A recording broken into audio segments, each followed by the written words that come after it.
Praise the Lord. குழந்தை இயேசு ஜெபக்குழுவின் அன்பான இறை உறவுகளே, இந்த நாளிலும் உங்களை சந்திப்பதில் இறை இயேசுவுக்குள் மிக்க மகிழ்ச்சி அடைகிறேன்.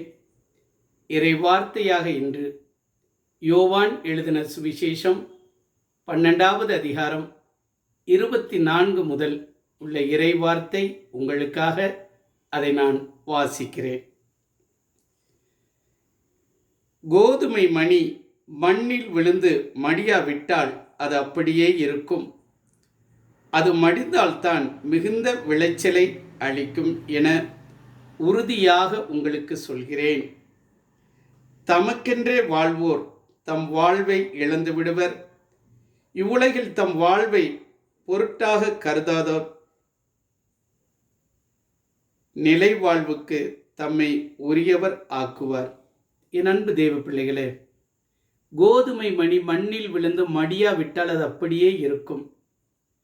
கோதுமை மணி உங்கள்கிட்ட இருக்குது, மூடமுடையா வீட்டில் இருக்குது, அதை வச்சிருக்கிறீங்க, அப்படியே வச்சிருக்கிறீங்க. அது எப்படி இருக்கும்? கடைசியா ஒன்றுக்கும் உதவாமல் போய்விடும். ஆனால் அந்த கோதுமை மணிகளை நீங்கள் விதைப்பீர்கள் என்றால் அந்த விதை மண்ணிலே மடிந்து அது பயிராகி மிகுந்த விளைச்சலை கொடுக்கும் என்று இறைவார்த்தை அறிவிக்கிறது. ஆம் அன்பு தேவ பிள்ளைகளே, நீங்கள் நம்மிடத்திலே இருக்கக்கூடிய நல்ல காரியங்களை மனதுக்குள்ளாக வைத்துக்கொண்டு அப்படியே இருந்து விட்டால் அது ஒன்றுக்கும் பிரயோஜனம் இல்லாமல் போய்விடும்.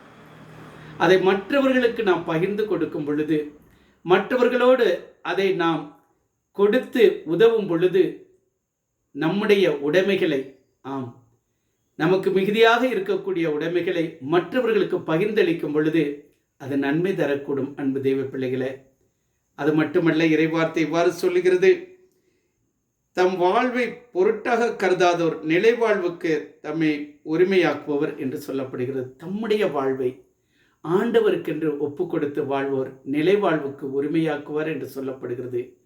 ஒரு நிமிடம் கண்களை மூடி நாம் ஜெபிக்கலாமா?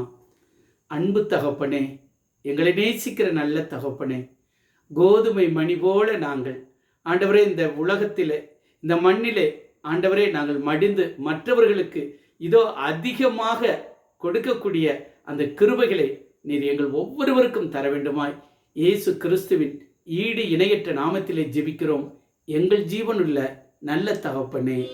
ஆமேன்.